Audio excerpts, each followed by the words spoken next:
Jessica asked me who I wanted to win, and I said, I have to be honest, I hope it's Denver, because I have a favorite aunt who lives there and a cousin who lives there, and it's a neat city. Nothing against Seattle or you Seattle fans, but you have to have two teams to make a game, so that's what we have.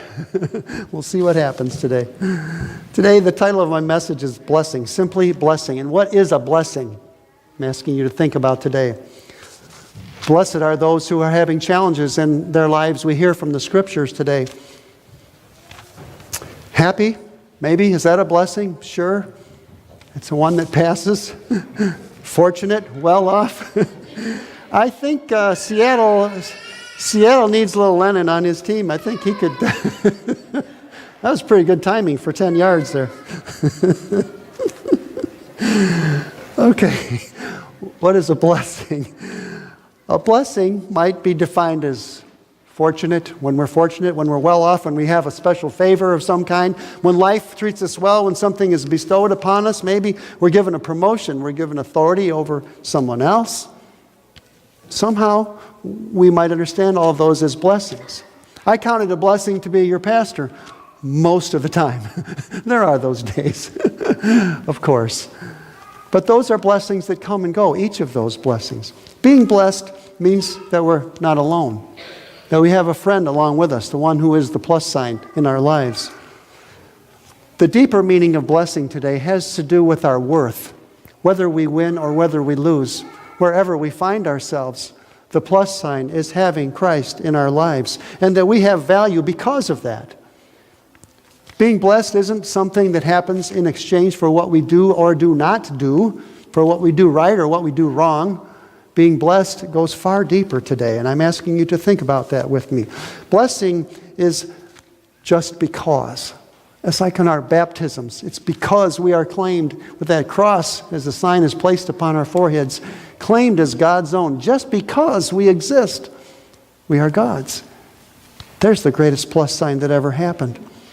In our day and age, we live in a time of great praise or great blame. Let me flesh that out with you a little bit.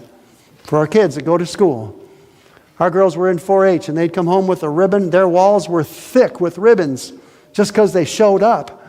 Now, encouragement is a very good thing, and each of us needs that.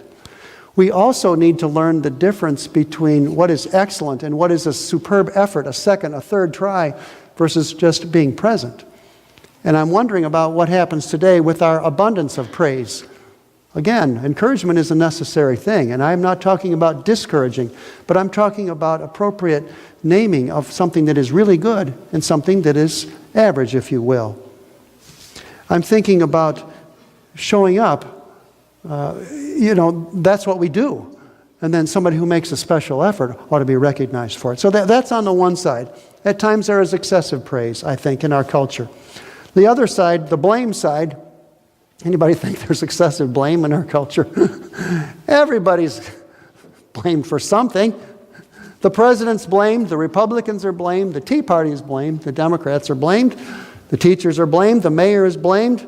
Lord only knows it's the pastor's fault, for certain. We're blamed. We love to be finger pointers. Every day I see that in the newspapers, and I hear people say, so-and-so's fault.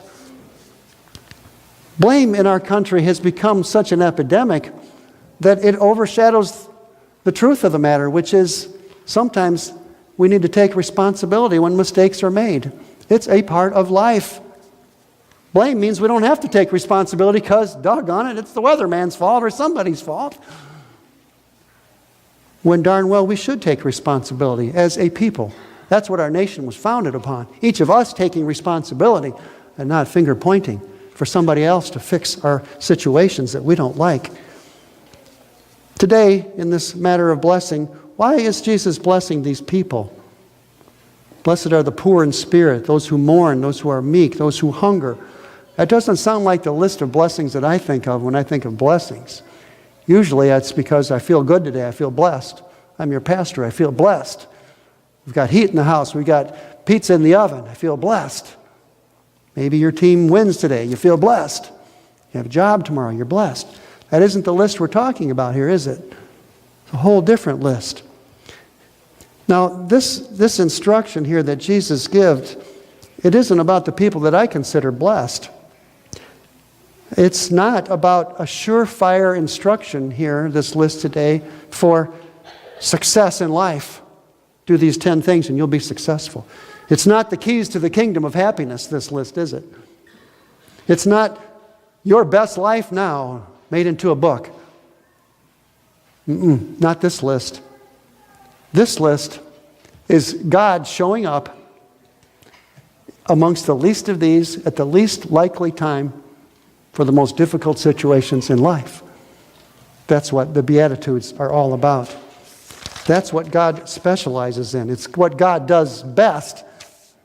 Blessing, you see, in this manner trumps the best efforts of praise or blame because it's much greater, it's much deeper, it's much more prevalent. God dishes out freely what we can neither earn nor achieve. And here we find then the definition of grace. That's grace. That is blessing. Jesus chooses these words in the Beatitude to show that in our hour of deepest need, and each of us indeed have hours of deepest need. I know them for many of you. You know them for me. It's why I struggle sometimes when I share the words of institution with you and I say, we give you thanks and praise in all times, in all situations, and I swallow hard when I look up and I see somebody who just laid a loved one to rest 3 days ago. Really? In all situations, we give thanks to you, O God? Yes, because that's where God meets us. That's where God meets us and we become God's people.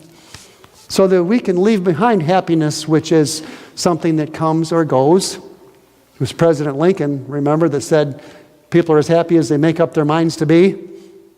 And that's true. We can choose happiness or not. We can usually find something about each day to be happy about, or something about each day to complain about. It's not hard to find. It comes and it goes is the point. So does our material well-being. It comes or it goes. So does power or standing in the community when we have status or some position. All of these things come and they go. But when we define God, this God who showers us without asking for anything, the one who blesses us even in our hour of deepest need, when we are poor in spirit, when we mourn, when we hunger, when we are persecuted, when we're trying to make peace and nobody wants to listen, we are then especially blessed, God says. It defines who God is. It is blessing for us so that we can be a blessing to others. God's hands, God's voice, God's heart. And here then we come to know community at its best. In the dark valleys that we walk through sometimes, where we find ourselves helpless, flat on our back, looking up. Where we come to know God's presence and how God values us. And we find a whole new definition for peace that passes all understanding. This is what God created and what God gave and gives life for each of us and how God blesses us. Through and through, God makes us His own. This is the message from Eugene Peterson. It's a contemporary translation of Scripture, and you know that sometimes I pull this out. Today I thought these words were most helpful of a reinterpretation of the Beatitudes and what a blessing is. The words of St. Matthew from the 5th chapter. You're blessed when you're at the end of your rope. With less of you, there's a lot more of God and God's ways. You're blessed when you feel you've lost what is most dear to you. Only then can you be embraced by the one who is most dear to you. You're blessed when you're content with just who you are, no more or no less, just who you are, because that's the moment you find yourselves proud owners of everything that cannot be bought. Of everything that cannot be bought. You're blessed when you've worked up a good appetite for God because He's food and drink for the best meal you'll ever eat. You're blessed when you care. At that moment of being careful, you find yourselves most cared for. You're blessed when you get your inside world inside your head, inside your heart. When you get that put right, that's when you're blessed. Because then you can see God in the outside world.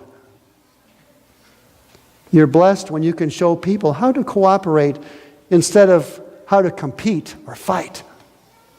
That's when you discover who you really are and you find your place in God's family. You're blessed when your commitment to God is so strong that it provokes persecution from somebody else. Because that persecution will drive you even deeper into God's kingdom. Not only that, you can count yourselves blessed every time people put you down or throw you out or speak lies about you to discredit Jesus. What it means is that truth is too close for comfort, and they are uncomfortable with it. You can be glad when that happens. Give a cheer even. Imagine the cheers that are going to happen tonight in that stadium. 70,000 people. Woohoo! Give a cheer. Here's something to cheer about. I'll ask you next year who won the game. See if anybody can remember. Give a cheer for this. Even though when people persecute you and they don't like it, Jesus does. And all heaven applauds. And know then that you're in good company. Because my prophets and witnesses have always gotten into this kind of trouble. This then is the kingdom of the Lord, people. This is a way we're blessed. Not with what we have. Not that's going to pass through our hands and out the door, our status, our happiness or not. Because we are God's people. And that's the reason we can celebrate on a day like this. Even when it's 4 degrees outside and the snow's getting deeper by the week. Thanks be to God for His hope, for His word, for life, for faith. Thanks be to God for you. Amen.